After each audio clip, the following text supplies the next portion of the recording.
vois beaucoup de témoignages positifs, mais en fait, on ne raconte pas trop l'envers du décor d'un entrepreneur. Et donc, pendant les 10 ans, j'ai eu beaucoup d'argent, mais je les ai tous dépensés. J'ai fait la fête. Donc, on a levé 500 000 euros. Donc, ce qui fait qu'on a eu des divergences d'opinion et j'ai été éjecté de la boîte que j'ai Ah fondée. ouais. Et je me mets à chercher partout sur Internet comment vendre plus mon livre. Dans les premiers temps, quand tu découvres ça, que tu vois que tu as dormi toute la nuit, le matin, quand tu te réveilles, tu as fait 7 euros. Ce serait possible de générer 70, 700, 7000 en une nuit.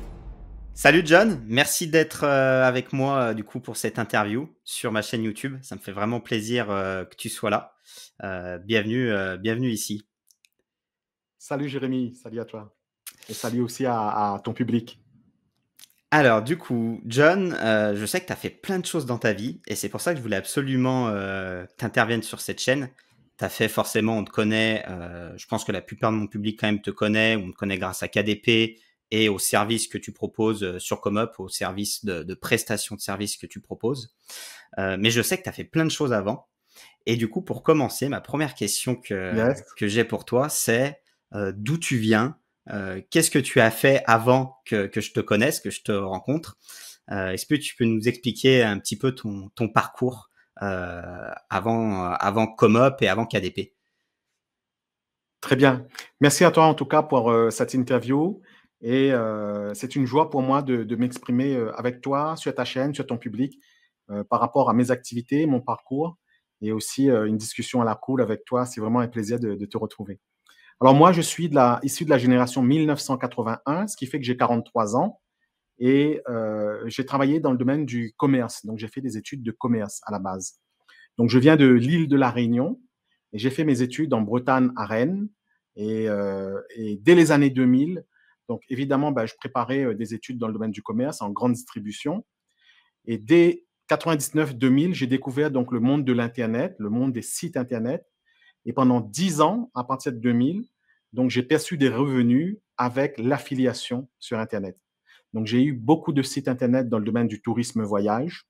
Et donc pendant ces 10 années-là, puisqu'ils étaient très bien placés sur les moteurs de recherche, et notamment sur le mot billet d'avion, donc on est resté très longtemps premier, deuxième, troisième sur billet d'avion. C'était l'époque où les marques n'avaient pas encore construit le branding, fidélisation, etc. Donc les gens tapaient encore le mot billet d'avion. Ce qui fait qu'on a généré, j'ai généré énormément de revenus grâce à ces portails de comparatifs de billets d'avion, vols, séjours, circuits. Ce qui fait qu'on percevait une rémunération au pourcentage avec des marques connues comme Last Minute, Promo Vacances, Go Voyage, Vol Discount, Opodo. Et puis plus tard, Illico Travel, Easy Voyage, etc. On a travaillé aussi avec des professionnels de croisiéristes, MSC Croisière, etc. Donc là, on travaillait avec des agences médias, des agences d'affiliation. Donc c'est basé sur l'affiliation. On est positionné en termes de référencement sur les moteurs de recherche. Et puis les internautes nous trouvent de cette façon-là. Donc jusqu'à aujourd'hui, j'ai travaillé énormément sur Internet. Et dans la majeure partie du temps de mes expériences professionnelles, j'ai été toujours à peu près à mon compte, ou soit directeur associé ou associé dans les entreprises. Ok. Et du coup, tu as toujours eu cette vibe où tu te disais, je veux être entrepreneur. Comment t'es arrivé à te dire, voilà, je vais ouvrir des sites internet pour faire de l'affiliation? Comment il y a eu ce passage? Parce que du coup, tu nous as dit que tu faisais tes études. Comment t'es passé d'étudiant à Je pense entrepreneur? que je l'avais déjà dans le sang, puisque quand je suis né, par exemple, mon père avait un commerce alimentaire, un tout petit snack en face d'un lycée, d'un collège. Et donc, moi, je me souviens très, très petit que déjà à l'époque, je sentais ces bruits, ces sons de pâtisserie, du business, du sens du commerce. On me mettait à dormir sur le réfrigérateur, le congélateur du magasin. Donc, je me souviens mon père qui était dans les actes de commerce, arrivé au lycée, donc il fallait vendre par exemple des t-shirts au sein d'une jeune entreprise. J'étais le premier à vendre le maximum de t-shirts.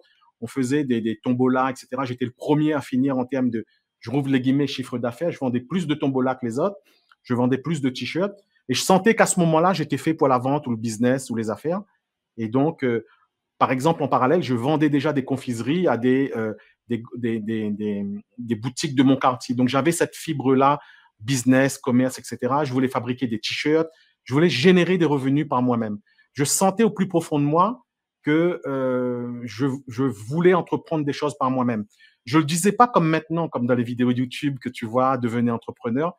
Je me disais pas, je verbalisais pas le fait de devenir entrepreneur, mais je sentais que j'avais cette fibre en moi. OK. OK, génial.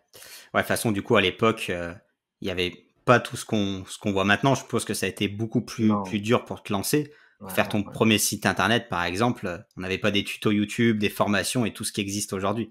Ça devait être beaucoup plus compliqué, Exact, je suppose. exact. Et OK. c'est un ami, lui, il était féru d'hébergement de sites internet. Il avait déjà, à son jeune âge, créé une société là-dedans. Il m'avait montré comment on crée des sites internet avec des petits logiciels et on plaçait quelques petites bannières sur des pages, etc. Et on regardait sur les régies et on voyait un clic la veille, deux clics la veille. C'était payé au clic quelquefois, 2 centimes, 3 centimes d'euros. On voyait au fur et à mesure qu'on générait 1 euro par jour, 2 euros, 5 euros. Dans les premiers temps, quand tu découvres ça, que tu vois que tu as dormi toute la nuit, et le matin, quand tu te réveilles, tu as fait 7 euros. Et donc là, tu te dis, ça te met le cerveau en branle, ça te met dans une dynamique. Tu te dis, mais ce serait possible de générer 70, 700, 7000 en une nuit.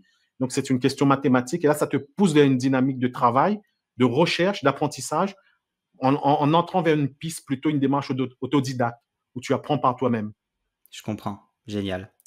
Et du coup, pourquoi, tu arrêté? Pourquoi tu continues pas? Parce que je sais qu'il y a toujours des personnes qui font de l'affiliation comme ça sur des sites internet, qui recherchent une niche, qui montent un site, qui référencent bien le site et qui Exact. continuent comme ça à avoir des super résultats en affiliation. Pourquoi toi, tu as changé de bord? C'est une bonne question. C'est souvent, encore une fois, sur les TikTok, les YouTube et tout, je vois beaucoup de témoignages positifs, mais en fait, on ne raconte pas trop l'envers du décor d'un Mmh. entrepreneur. Et donc, pendant les 10 ans, j'ai eu beaucoup d'argent, mais je les ai tous dépensés. J'ai fait la fête. Et donc, j'ai mal géré l'entreprise. Et donc, au tout début, quand tu crées ton entreprise, j'avais un comptable, etc. Mais tu confonds dépenses, recettes, compte personnel, compte professionnel, et tu fais n'importe quoi. Tu es mal conseillé. C'est aussi l'énergie de la jeunesse qui fait ça aussi. Bah, tu fais quelquefois n'importe quoi. Et donc, pendant les 10 ans, j'ai effectivement réinvesti de l'argent sur la technologie du site, au lieu que c'était codé avec les pieds. Donc, on a embauché des développeurs. Pas OK. embauché, on a sous-traité avec des développeurs. On a intégré des flux XML, etc. Mais pendant ces 10 ans-là, ben, on n'a pas une prospective longue. On ne voit pas sur le long terme. On se laisse vivre. On se laisse vivre. On rigole, on s'amuse, on voyage. Et OK. puis, au bout de. Donc, c'était de 2000 à 2010. Et donc, en 2007, 2008, 2009, on voit que les chiffres commencent à descendre. On voit qu'on n'a pas évolué par rapport à la concurrence. On bricole quelques trucs à droite, à gauche, mais on manque de vision. On manque de vision stratégique. Et donc, en 2009-2010, j'ai revendu l'un des plus gros sites Internet qui restait à un confrère. Et j'ai décidé de tourner la page pour avoir une société dans le monde du réel, une agence conseil en stratégie digitale en 2010-2011. OK. En fait, j'étais fatigué de rester pendant 10 ans dans un monde où j'étais invisible. Donc, quand on est jeune, on veut de la reconnaissance. Je me suis dit, je veux une entreprise réelle, une entreprise physique. Je veux Mmh. avoir des vrais clients. Je voulais plus avoir un ordinateur, travailler dans l'ombre, etc. C'est probablement une erreur, mais c'est aussi une expérience. Donc, j'ai expérimenté à partir de 2010, 2011, 2012 une vraie agence physique avec des employés, des locaux, OK. etc. D'ailleurs, ce qui avait commencé un petit peu à me faire germer l'idée, c'est quand j'avais échangé avec ma banquière en 2005-2006. Elle me dit, Monsieur John, je vois vos chiffres, c'est intéressant. Est-ce que vous pouvez m'expliquer un peu plus ce que vous faites? Est-ce que je peux venir dans vos locaux? Donc là, il y a l'ego aussi qui est monté en avant. Et je me suis dit, mais il faut que tu aies des bureaux, il faut que tu aies des vraies entreprises, une vraie entreprise. Et OK. donc, j'ai voulu aussi tourner la page du site Internet. Le monde du référencement évolue vite, il faut suivre. Le monde technologique des sites Internet, il faut suivre aussi beaucoup. À cette époque, c'était l'époque de WebRank Info, un gros site connu dans le domaine du référencement, avec Olivier Dufez. OK. Et puis, il fallait suivre tous ces changements d'algorithmes, etc. Ça m'avait aussi pris la tête à un moment donné. OK. OK, je comprends. Donc ouais, au bout de 10 ans, je savais pas que ça avait duré, ouais, aussi longtemps. Ça fait quand même une bonne Ouais, ouais. période de ta vie. Du coup, tu changes. Tu me dis que tu montes une agence plutôt avec des employés, des bureaux pendant quelques années. Et ça dure combien de temps, cette Exact. seconde expérience? Exact. Et donc, en 2010, je suis sollicité par un associé. J'intervenais dans une conférence sur la publicité en ligne. OK. Et là, il y a un mentor, je dirais, un gars qui était déjà au pilote, aux commandes de plusieurs sociétés.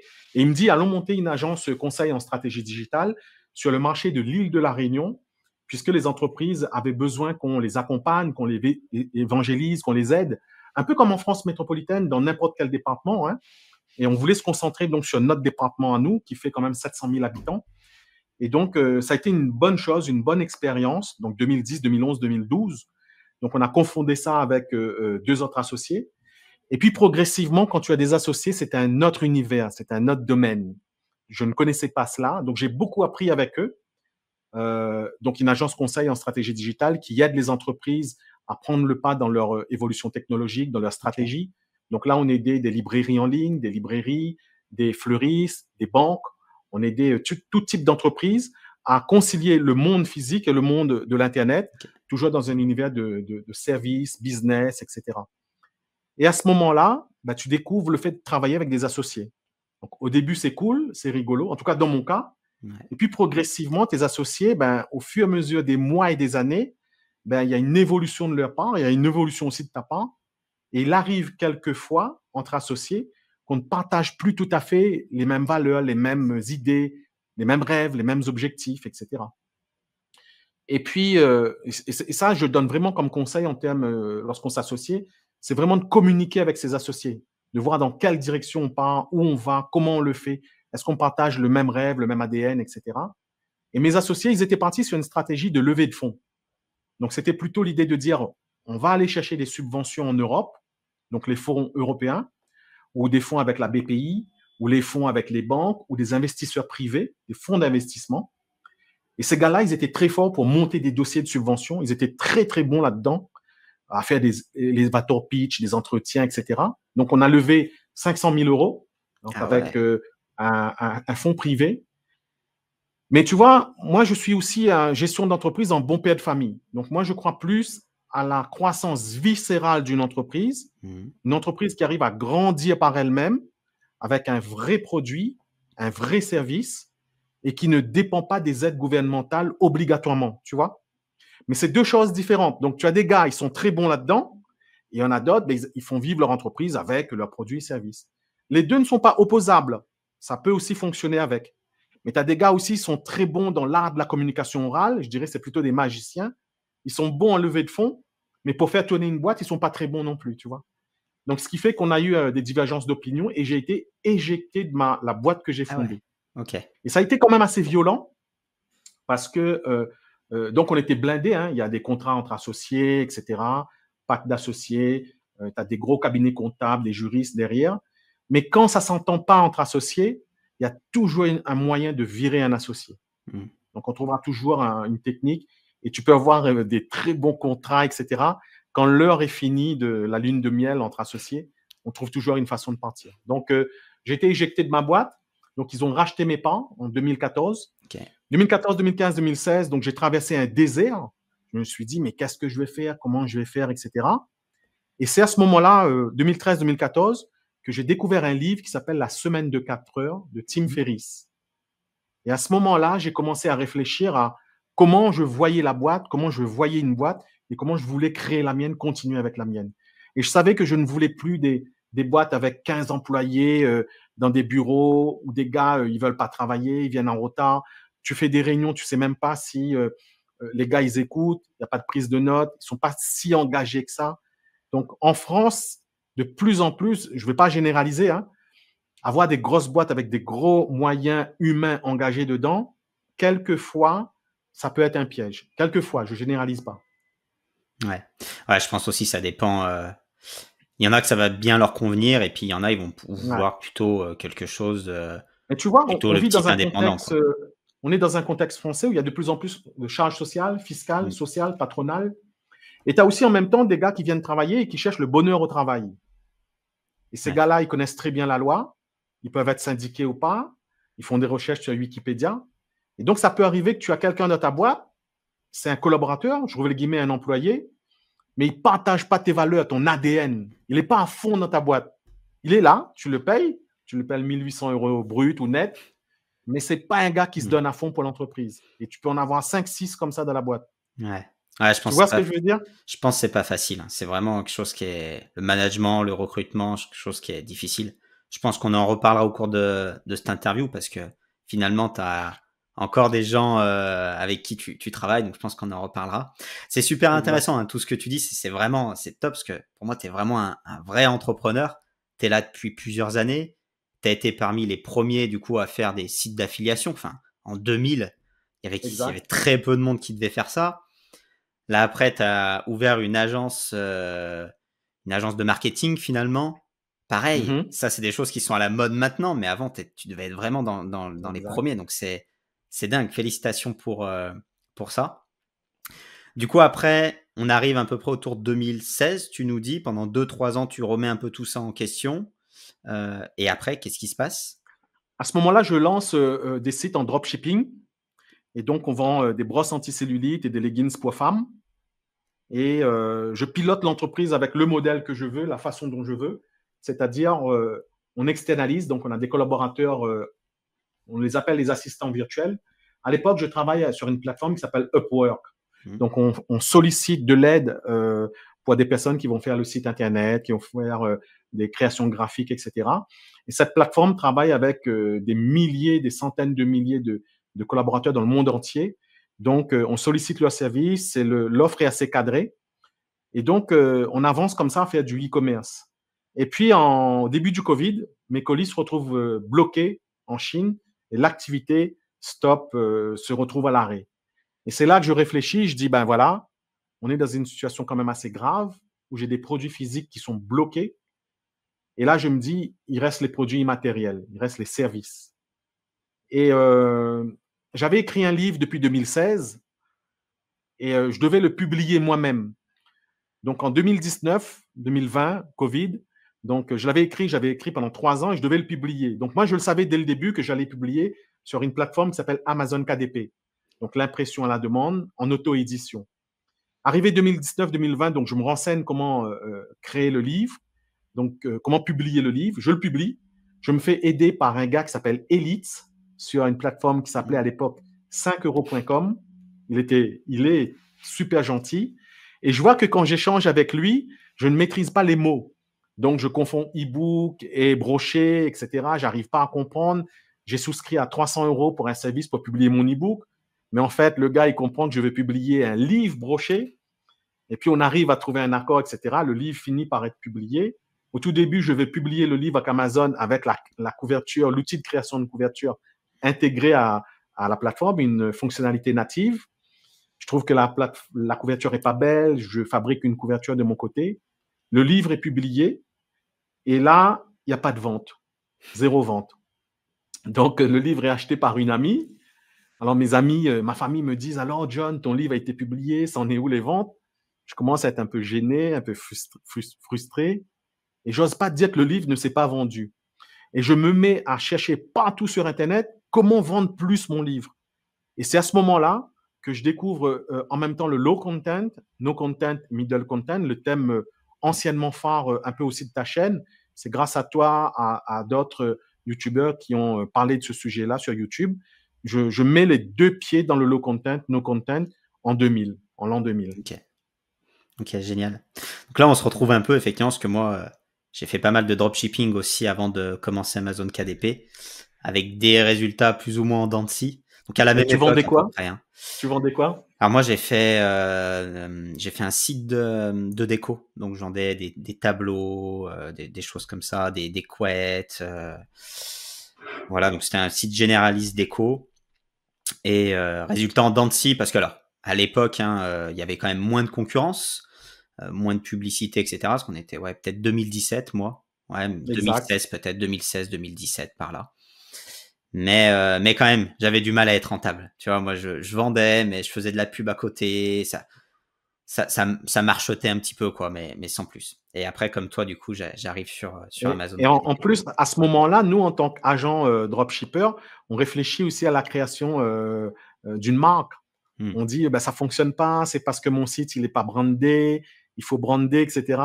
Et tu comprends qu'il faut se professionnaliser dans ce truc-là et que Ouais. ça nécessite beaucoup d'énergie, beaucoup d'attention, beaucoup d'argent, beaucoup d'efforts.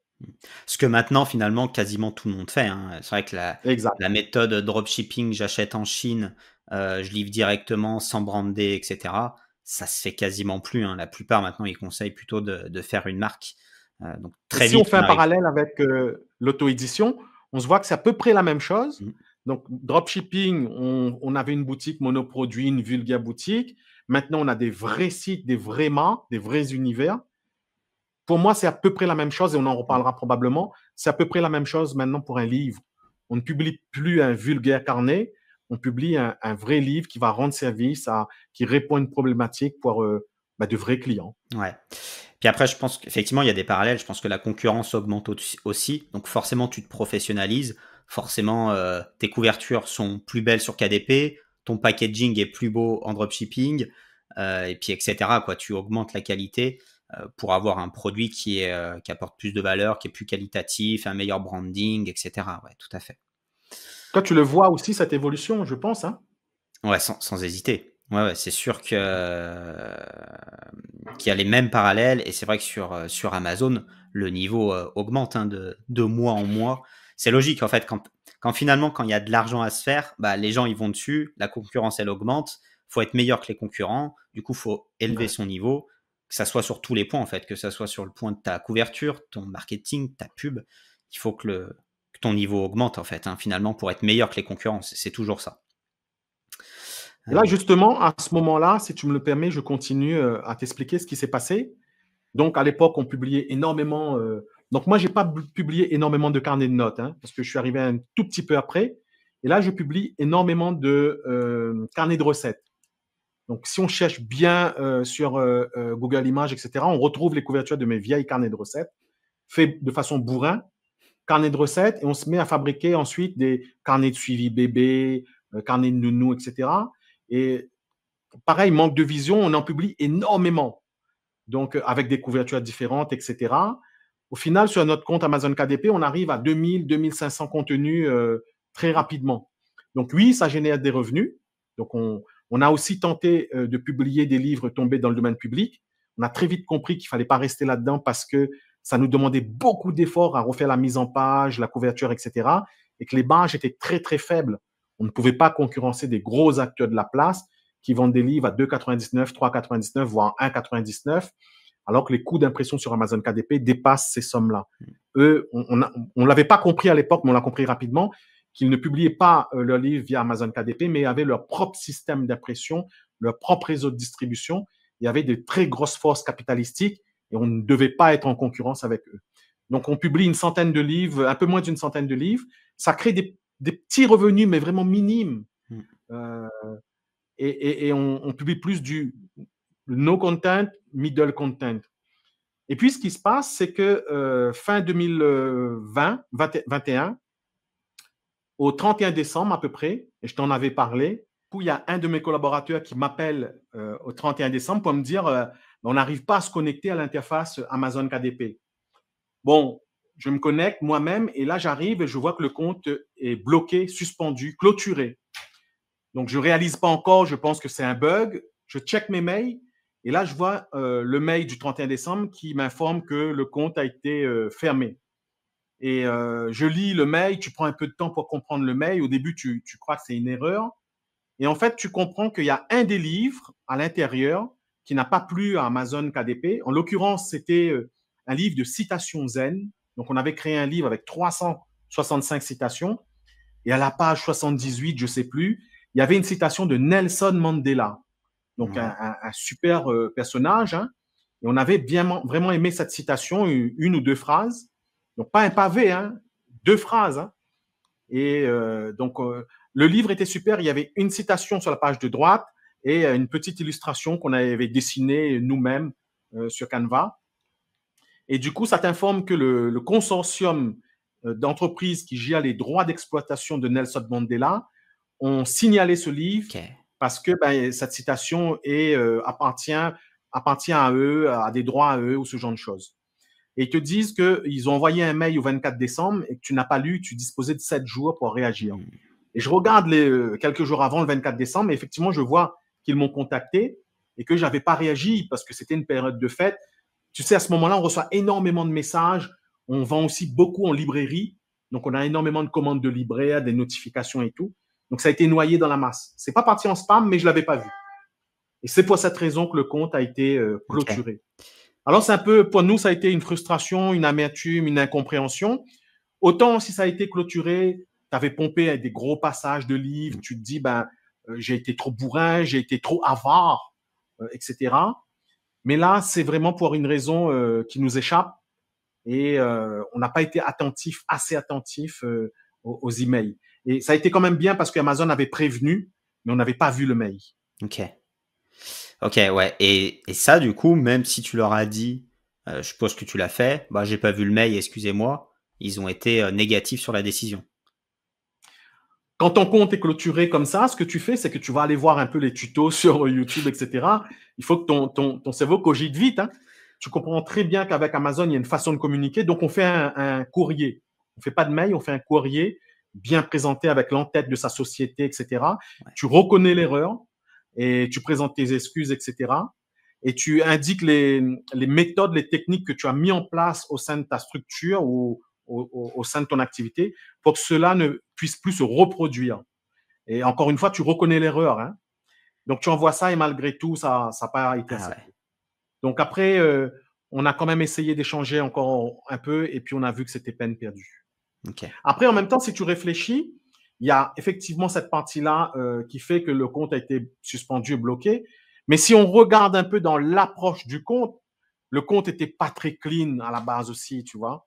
Il y avait beaucoup de duplication de contenu avec des couvertures différentes, énormément. À l'époque, je pense que je n'étais pas le seul à le faire de cette façon-là, Sûr. avec de très belles couvertures, hein, mais avec le contenu identique sur 10, 15, 20 livres, etc. C'est plus tard que tu comprends que quand tu as un compte Amazon KDP, c'est ta librairie physique.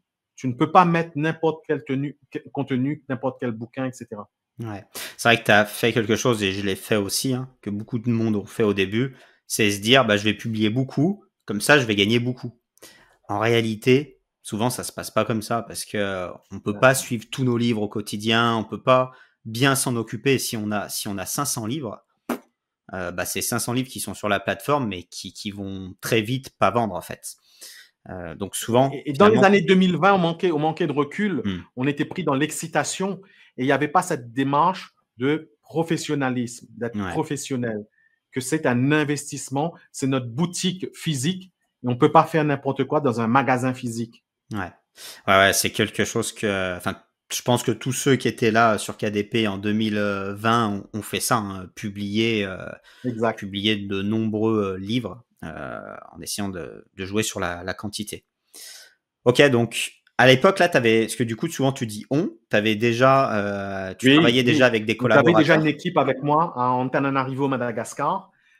J'avais aussi des collaborateurs à Bangalore, en Inde, et au Cameroun, en Indonésie, Philippines. On était une vingtaine, quinzaine, Ah ouais, vingtaine. Il faut savoir que le compte Amazon KDP faisait entre 5 000, 6 000, 7 000 euros par mois. ok, À l'époque, on ne faisait pas beaucoup de publicité. On en faisait pendant le QFOR. Donc, on montait à un maximum 1500, 1700, 2000, 2500 euros de publicité. Donc, ça restait avec des rapports financiers très intéressants. Et puis, les coûts de production ne me revenaient pas très cher aussi non plus à cette époque. ok. De par cette expérience, donc j'ai arrêté la collaboration avec mes collaborateurs indiens, camerounais, indonésiens, et je me suis reconcentré uniquement avec mon équipe à Tananarivo, Madagascar. Du coup avant tu étais en France et là du coup tu déménages à Madagascar? Voilà. Donc, 2021, début 2021, je viens sur Tananarivo, parce que je sais qu'il y a quelque chose à faire avec mon équipe. Ce sont des gros bosseurs. Ils apprennent vite, ils sont consciencieux et ils ont une vitesse de production à vraiment travailler pour travailler. Et donc, j'ai d'autres idées en tête. Et à ce moment-là, donc en janvier 2021, j'en ai un peu assez de travailler à distance avec du Skype, etc. Parce qu'on fait beaucoup de boulot, on faisait d'autres tâches aussi. Et je veux être sur place pour contrôler la production. Alors, la petite anecdote, c'était que quelques semaines avant où mon compte Amazon KDP soit suspendu, j'étais en négociation pour pouvoir le vendre avec des Américains. Ah ouais, J'avais compris la technique pour pouvoir générer des revenus. Et on était arrivé à une belle valorisation de plusieurs dizaines de milliers d'euros. Je crois qu'on était arrivé à 60 ou 70 000 euros. Donc, je m'étais dit, je vais vendre le site, la plateforme, et puis je vais en recréer d'autres puisque je sais les dupliquer, je sais ouais. comment les fabriquer. C'était pas facile parce que quand tu vends ce compte-là, donc il y a un audit de compte, il te demande quels sont tes livres les plus vendus, les plus connus, etc. Il y a beaucoup de stats, de KPIs à fournir. Et on était arrivé à une belle valorisation. Donc, à quelques jours de passer dans les négociations plus fermes, ça se passe en plusieurs étapes. Hein. Et ben, on a eu la fermeture du compte. Ok, super intéressant. Moi, c'est des choses que je regarde officier. C'est des stratégies qui me semblent intéressantes, en fait, de monter des comptes KDP sur 1 an, 2 ans, puis le revendre après. Donc, un petit peu déjà à l'époque ce Bon, que j'ai changé tu d'avis. pensais. Je pense qu'il faut garder son compte Amazon KDP. Après, ben, il faut étudier les stratégies, mais je pense que garder ses boutiques, c'est une bonne chose. Ouais, ça se défend. Je pense que des deux points de vue, je pense qu'il y a du bien et du pas bien des deux côtés. Mais tu vois, ce sujet de revendre son compte Amazon KDP est un sujet tabou, sensible, délicat à aborder. On n'est pas les seuls à réfléchir à ça, à penser à l'avoir fait aussi. Mais je pense, à ce jour, je n'ai vu aucune vidéo YouTube avec des intervenants qui parlent de ça. Ce Aux, pas des choses aux assez États-Unis, simples t'en as. à évoquer. Aux États-Unis, t'en Si, as si. où, qui ont fait des belles ventes. Hein. Il y en a, il a vendu son compte 1 million. Ah, Donc, ouais, non, il y a des belles ventes. moi, je ne me souviens Effectivement. plus du site, mais c'est une plateforme. Hein. C'est Ouais, une il y plateforme a, avec énormément de comptes Amazon KDP. Et puis, tu as un chargé d'affaires qui te contacte et qui échange avec toi. t'en as 2 connus. Moi, j'aurais surtout sur, comment ça s'appelle, Empire Flickr, quelque chose comme ça. Je me rappelle plus exactement Ouais, du, je du pense que terme. c'est ça. Je pense que c'est ça. Ça doit Euh, être ça. et qui t'analyse ton compte, etc. Bon, après, c'est Je des l'ai fait vrais aussi, ouais. professionnels. Hein. Ils savent analyser un compte Amazon KDP. Hein. Ouais. C'est pas des amateurs. Hein. Ok, super intéressant. Donc, tu arrives à Madagascar. Et du coup, qu'est-ce que tu te dis, bah, qu'est-ce que je fais maintenant, je suppose? Ou tu avais déjà des Alors, idées en tête? en parallèle j'avais fouillé, je m'étais beaucoup formé pour comment fabriquer, publier et vendre des livres. Et donc, on avait mis en place des services sur ce site qui s'appelait 5euros.com à l'époque et qui a changé de nom quelques années plus tard, qui s'appelle ComeUp maintenant. Et donc, on vendait quelques services. Et donc, j'ai décidé de donner un coup de puissance à ces services qui étaient sur cette plateforme. Et on en a créé 4, 5, 6, 7 services à peu près pour aider les auteurs et les écrivains à se libérer donc des contraintes techniques pour fabriquer, publier et vendre plus de livres. Donc, on a tous les auteurs qui ont écrit des livres, je rouvre les guillemets normaux, un manuscrit. Et à un moment donné, ils se disent, est-ce que je vais publier mon livre dans une maison d'édition? J'ai écrit aux maisons d'édition, mais ils ne me répondent pas. Comment je fais? Qu'est-ce que je fais de mon manuscrit qui dort sur une clé USB ou dans un Google Drive? Ils veulent le publier, ils cherchent des solutions et on s'est positionné sur cette problématique-là. On a proposé des solutions à ces problématiques. C'est aussi pour ça que je voulais que tu interviennes, hein, pour parler de ça, parce que je pense que ça, c'est des choses qui intéressent à ma communauté pour ceux qui ne savent pas. Donc, effectivement, moi, je suis sur ComeUp, je vends des services, mais tu en vends aussi qui sont complémentaires, différents, qui peuvent avoir des fois des points communs. Mais globalement, tu as beaucoup plus de services que moi. Donc voilà, pour ceux qui sont potentiellement intéressés, ça peut être, voilà, vous pouvez aller voir ce qu'ils proposent. Tu as toutes sortes de services, hein, maintenant, tu en as peut-être, je sais pas, peut-être 30 peut-être autour du livre. Plus, je pense que aujourd'hui, je dois avoir une 45 ou 50 Ouais, services parce que j'ai eu de la demande de la part de mes clients.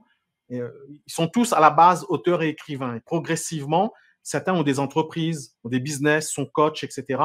Et donc, ils savent que j'ai une équipe avec moi. Ils m'ont demandé donc des services marketing ou des services administratifs.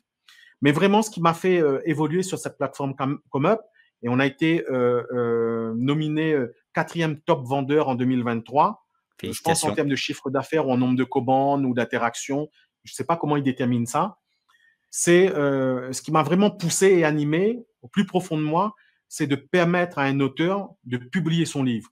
Parce que je me suis souvenu, moi, lorsque j'ai publié mon premier livre sur Amazon KDP, je rouvre les guillemets encore une fois, un vrai livre, c'est vraiment un grand moment de bonheur de voir son livre publié. Il ne faut pas oublier que Amazon en France, c'est plus de 8 millions de visiteurs par jour, Amazon.fr. Alors ça, c'est de vieux chiffres, ça peut être évolué. Donc c'est quand même une grosse plateforme en termes d'audience. Et quand on voit son livre avec son nom de plume ou son nom d'auteur, eh ben, on en a des frissons, quoi. On en tremble, on est content. C'est l'aboutissement, c'est la concrétisation de quelque chose, c'est l'aboutissement d'un rêve. Il y a des gens, ils écrivent pendant 10 ans, 20 ans. Alors, il y a des auteurs, ils ont écrit par rapport à des souffrances, des expériences, ils veulent transmettre des messages. Et donc, je me suis dit, il faut aider ces personnes qui ont ces manuscrits chez eux et qui veulent que ce soit en ligne. C'est un peu la réalisation de leur vie pour certains d'entre eux. Mmh. Donc, effectivement, comme tu le dis, tu es 4e des meilleurs vendeurs sur Comop. Donc, bravo, c'est des excellents résultats. Tes résultats, ils ont tout de suite bien pris ou ça a été compliqué Non, au début? alors là, je m'adresse aussi à peut-être qu'il y a des personnes dans ton audience, hein, ils seront aussi intéressés à se dire, bah, tiens, mais moi aussi, je veux devenir vendeur sur Comeup, etc. Effectivement, moi, quand je me suis lancé, j'ai pas cherché je me lance jamais en me disant, je vais faire tel chiffre, etc. J'étudie beaucoup le problème. Quel est le problème que je résous? Donc, moi, je suis un fan de Stan Leloup, de Marketing Mania. Donc, j'ai acheté ses livres, je suis ses formations, etc. Je trouve qu'il a une bonne approche et c'est toujours par rapport aux problématiques. Quel est le problème profond, douloureux, urgent qu'on aborde? Et c'est de bien connaître la personne qu'on va aider. Éventuellement, si on a expérimenté les mêmes choses, on ressent encore plus fort la douleur de ces personnes-là. Donc, ça prend du temps pour pouvoir que la mayonnaise prend, hein, que les choses se fassent sur Comeup.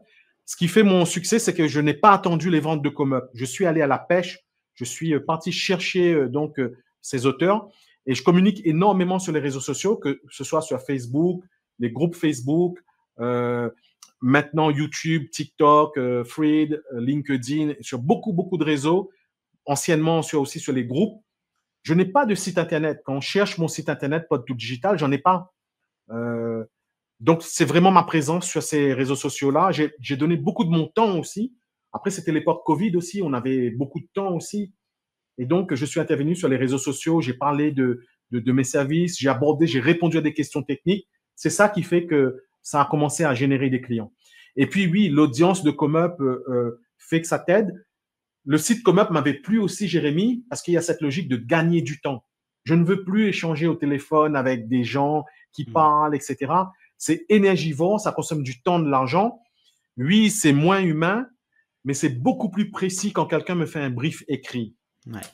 Ouais, je suis d'accord. Je suis 100% d'accord. Et du coup, tu publies donc tes services sur Comop. Tu essayes aussi d'autres plateformes. Est-ce que tu as eu des résultats sur ces autres plateformes concurrentes à Comop, hein, Upwork, Oui, effectivement. Fiverr, Malte? On a fait le listing, il y a à peu près 12 plateformes. Il y a beaucoup de plateformes en langue anglaise aussi, hein. Et c'est vraiment Comeup où je suis resté fidèle à cette plateforme. C'est une entreprise française. Ils ont vraiment bien réfléchi au process, hein. Process qui paraît simple, mais ils codent, hein, ils codent, ils font de l'intégration, etc. J'aime bien ces 3 périodes: avant la commande, pendant la commande, après la commande. J'aime bien le chat de discussion où on est obligé de matérialiser par écrit. Sur les autres plateformes, on a une présence à minima, mais ça ne fonctionne pas. Je suis sur Malte, mais on a eu l'année dernière 4 commandes peut-être. Sur Upwork, on n'est pas actif. Sur les autres plateformes, on n'est pas actif. C'est vraiment Comeup la grosse porte. Okay. Alors, Grosse porte d'entrée. Je te rejoins. C'est vrai que Comeup, je trouve la plateforme est très ergonomique. Je trouve que c'est bien fait. Là, ils ont fait pas mal de changements hein, quand ils sont passés de 5 euros à Comeup. Et je trouve qu'ils ne se sont pas trop loupés, quoi. C'est globalement, je trouve que c'est bien fait, c'est clair. Alors qu'il y a des plateformes de services qui sont beaucoup plus compliquées. Moi, des fois, j'y suis allé en tant que prestataire, mais aussi en tant que client. Et des fois, ouais, c'est beaucoup plus compliqué à s'y retrouver, je trouve. Donc, je te rejoins. Ouais. Et même toi, tu es vendeur, donc des fois, tu as des personnes toutes les personnes qui nous contactent, à la base, c'est des personnes gentilles, sympas, etc. Il y en a, ils veulent échanger au téléphone avec toi, au téléphone ou à l'oral. Et donc, ils ont énormément de questions, et ils ont soif de connaissances, mais tu n'es pas un freelance payé au micromanagement. Donc, toi, tu offres une offre de service avant la commande, pendant la commande et après la commande, et tu n'as pas ce temps nécessaire d'échange, d'éducation, d'évangélisation. Et c'est en ce sens que je pense que les offres de formation que tu proposes est aussi une réponse à leur soif de connaissance. Donc, ce sont des choses différentes, des positionnements différents, etc. Tout à fait. Tout à fait. J'ai regardé ta formation qui sort très prochainement et le contenu est dense, riche et ça répond vraiment à toutes les questions, à tout le panel de ce que j'ai vu. Et c'est aussi adapté aux personnes. Autant la personne ait une approche un peu plus développée, à quelques connaissances dans le sujet, mais aussi réservé à une personne qui a presque pas de connaissances et qui veut apprendre par elle-même, être autonome. Et donc, je trouve que ton service est adapté à cela. Ouais, c'est ça. Ouais. Donc, c'est ma formation Amazon KDP Pro que tu évoques. Et effectivement, elle s'adresse aussi bien à des débutants parce qu'il y a des modules qui te donnent vraiment des bases. Mais après, il y a toute une partie bien plus complexe avec du marketing, des stratégies bien plus avancées. Où là, c'est plutôt pour des personnes qui ont déjà mis des livres en ligne et qui sont du coup plus avancées. Ouais, tout à fait. Alors, revenons sur KDP. Du coup, tu as plein de clients et du coup, tu gravites autour de KDP, même si tu postes plus sur toi-même personnellement sur KDP. Du coup, je pense que tu vois vraiment l'évolution du marché avec tes clients, etc. Qu'est-ce que tu en penses, par exemple, des nouveautés qu'il y a eu sur KDP? On peut parler des frais de port, on peut parler de l'IA. Voilà, ça bouleverse pas mal l'écosystème KDP. Est-ce que tu peux nous dire 2-3 mots là-dessus? Alors, au-delà du fait qu'ils m'ont fermé mon compte, j'ai une grande considération pour la société Amazon. Alors, il y a des débats qui se font, les pro-Amazon, les anti-Amazon, etc. Dans toutes mes démarches, à chaque fois que je suis dans une communication avec un interlocuteur ou la création d'un service, etc., à chaque fois que je pense à Amazon ou lorsqu'on commence à avoir des débats, des polémiques, je m'abstiens d'entrer dans des débats ou des polémiques en ce genre de choses. Je peux pas dire un pro-Amazon, mais je comprends la dynamique, le système. À chaque fois, je dis que le monde change, le monde évolue, le monde bouge, les choses bougent. Tout ce qu'on croit existant il y a quelques années, quelques mois, quelques semaines, n'existe plus aujourd'hui ou demain ou après-demain ou dans les années à venir. Donc moi, je n'ai pas le temps de réfléchir aux conséquences lointaines, etc. J'entre dans le bateau, j'entre dans cette locomotive, dans le train, je mets les deux pieds dans le train et puis j'entre dans cette danse que nous offre Amazon.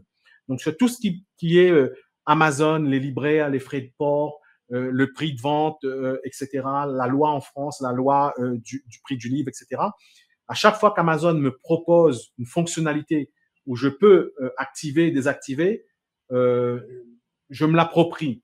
Donc, quand on a une démarche d'avoir un compte propre, un compte clean, un compte professionnel et qu'on a une vision long terme, on se doit de connaître tous ces éléments, probablement des éléments que tu abordes dans ta formation. Alors, mais moi, lorsque je conseille des auteurs et des écrivains, nous, on va uniquement rester sur la partie ce que Amazon KDP nous propose.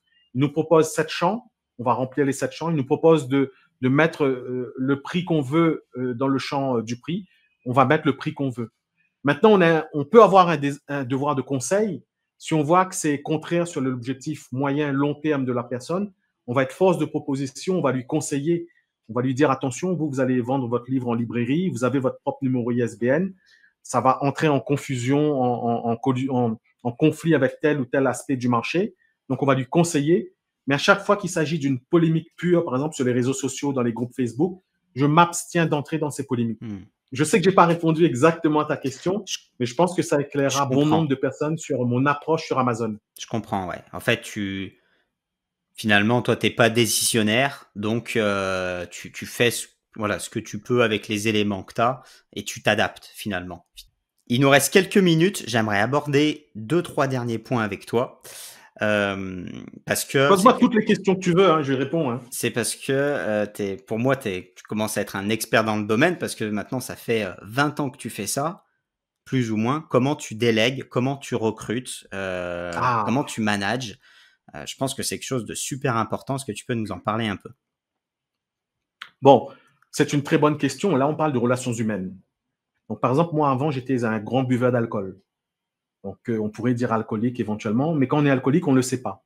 On refuse cette réalité. Et donc, il faut que moi, par exemple, dans mon cas, je suis passé par un cheminement, donc par des difficultés, etc. Et à un moment donné, tu fais une prise de conscience. Donc, tu rencontres des problèmes qui font qu'à un moment donné, tu es obligé de faire un stop et de dire qu'est-ce qui ne va pas chez moi. Donc, il faut avoir cette capacité d'introspection, de réflexion par rapport à ces problèmes personnels. Donc, j'ai pu faire cette pause, ce stop. J'ai pu me scanner moi-même et de me dire qu'est-ce qui ne va pas chez moi. Donc, auparavant, par exemple, j'avais beaucoup d'ego. Donc, je me pensais être supérieur aux autres, avoir plus de connaissances, être le plus malin, le plus futé, etc. Et j'avais une grande difficulté à écouter les autres. Moi, je ne le savais pas, je ne me voyais pas comme ça. Donc, je coupais la parole aux autres à chaque fois. Donc, les gens en avaient marre. Mon entourage, ils ne me le disaient pas. J'étais quelqu'un de lourd, etc. En plus, quand le gars, il a déjà bu, il dit des bêtises. Donc, c'est au fur et à mesure que tu comprends plus ou moins. Il faut qu'il y ait une prise de conscience et tu te dis, il y a des choses qui ne vont pas chez moi.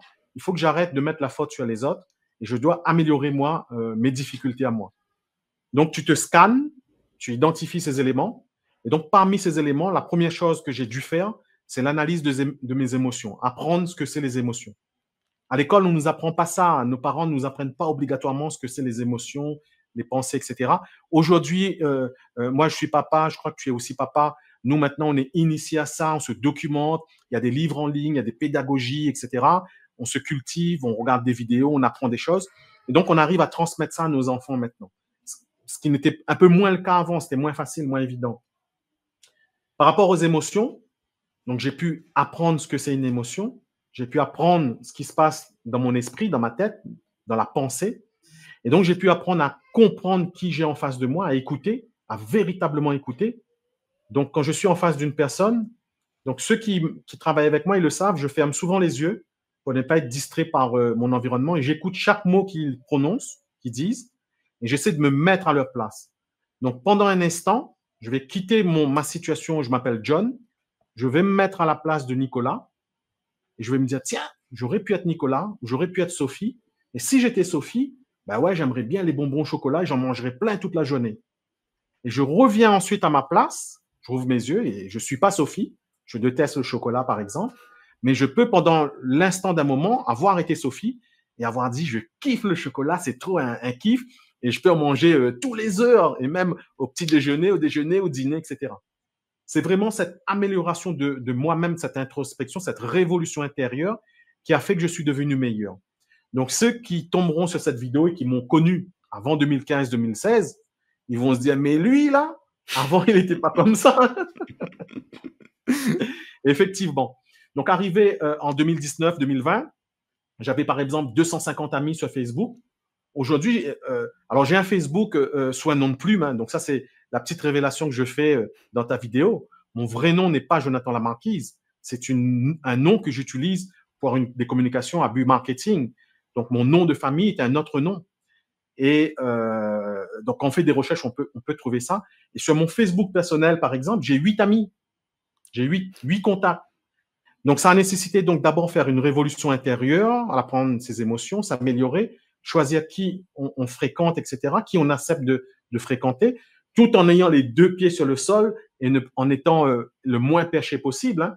Il ne s'agit pas de faire de la méditation et de décoller du sol, transcender, etc. Quoi.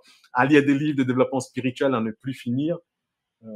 Donc ça a été important et c'est vraiment ça qui fait que maintenant, avec mes équipes humains professionnelles à Madagascar, je dirige ici une équipe, je supervise une équipe de 25 personnes. Je fais partie d'un groupe, mon partenaire, on a un peu moins de 100 collaborateurs sur Tananarive. Et donc, c'est vraiment ça qui fait que j'ai un bon feeling avec mes collaborateurs. J'ai tout un processus de recrutement. Donc, j'ai pu faire la différence entre 3 choses importantes. C'est tu gères des tâches, tu diriges des tâches et tu supervises des tâches. C'est pas la même chose. J'en parle beaucoup sur mon compte LinkedIn, orienté à but management professionnel, gagner du temps, économiser du temps, etc. Donc, ces 3 éléments que j'ai indiqués sont super importants puisque nous-mêmes, en tant qu'entrepreneurs, on peut passer toute notre vie à gérer des choses. Et à aucun moment, on dirige rien du tout. Il y a certains entrepreneurs, ils dirigent rien du tout. En fait, ils sont leurs propres employés. Et encore, on devient un peu schizophrène. On est le directeur, mais on est aussi l'employé. On est les deux en même temps. Et quand notre femme nous appelle pour dîner, déjeuner, etc., attends chérie, j'arrive. Et on arrive 1 heure après. Donc, c'est ça. C'est un peu mon cas. Tout le monde. Très intéressant ce que tu dis. On voit que c'est. On rentre au lit, on va dormir, on commence à parler à notre épouse, notre compagne. On se retrouve à aller checker les stats. Et quand on parle avec notre compagne, elle dort déjà. C'est intéressant, on voit que c'est l'expérience. Désolé, que je digresse, mais c'est volontaire. Ouais. Non, mais c'est super intéressant. J'ai un dernier point que je voulais évoquer avec toi. Donc, tu étais en France, tu as déménagé à Madagascar. Où est-ce que, fiscalement, où est-ce que tu es? Tu es encore en France fiscalement? Oui, je suis encore fiscalement en France. J'ai une entreprise française. OK. Et donc, j'ai beaucoup d'activités, la majorité de mes activités, donc ce sont des activités françaises. Et donc, moi, c'est une SAS. Et donc, j'ai un cabinet comptable et un comptable dans un département français, en l'occurrence à l'île de la Réunion, donc où je déclare mes revenus en France. OK. Maintenant, c'est une réflexion que je suis en train d'engager, c'est de dire, je passe beaucoup de temps à l'étranger, à quel moment je vais avoir une partie de mes revenus qui sont à l'étranger. Je ne suis pas rentré à fond encore dans ce processus-là pour le moment, mais j'y réfléchis beaucoup. OK. OK et bah, écoute, merci Et pour, du oui, coup, moi, j'ai une question, désolé. bien Quand sûr. on gère des comptes Amazon KDP, est-ce qu'on a aussi cette réflexion-là? De s'expatrier? Ou de changer D'optimiser? fiscalement de pays? Alors, d'optimiser, oui, forcément. Forcément, parce qu'en France, bah, l'imposition est lourde. Du coup, bah, voilà, forcément, moi, par exemple, bah, j'ai plusieurs sociétés, voilà, une activité de KDP, une activité de coaching dans une autre société pour essayer d'optimiser, tout ça. J'ai de l'immobilier pour optimiser, voilà. Donc ça fait plusieurs sociétés, c'est assez lourd en termes de démarches, en termes d'imposition. Donc oui, après, c'est des questions qui se posent Ouais. pour aller Donc, plus loin. il y a cette réflexion-là, OK. Est-ce qu'il faut rester en France, continuer à essayer d'optimiser en France? Est-ce que, il faut se dire: «Bah, je déménage dans un autre pays et je vais fiscalement ailleurs»? Heu, c'est des réflexions que j'ai. Après la France, c'est aussi plein de bons côtés, hein. C'est un joli pays, il y a de la bonne bouffe, enfin il y a Au niveau de la plein de santé, choses. au niveau de la santé, s'il nous Voilà, arrive un pépin à l'étranger, c'est très, très compliqué, hein. On est très content de revenir dans notre département français si on a un souci de santé. ouais. Donc voilà, donc il y a plein de choses, donc là mais la question, se pose, d'où voilà pourquoi je te l'ai posée aussi, hein. Parce que du coup, je Et me du coup, disais on va demander à tes abonnés de nous laisser leurs réponses en commentaire. Est-ce que eux qui ont un compte KDP qui fonctionne un peu bien, est-ce qu'ils ont pensé la même chose? c'est une bonne idée ça, c'est une bonne idée ou même, est-ce que vous voudriez, aller à l'étranger pour ceux qui se disent: «Bah, moi dans 3 ans, j'aurai un joli compte KDP, de jolis revenus. Est-ce que je pense effectivement à quitter, mon pays?» Effectivement, ça peut être une bonne question, ouais.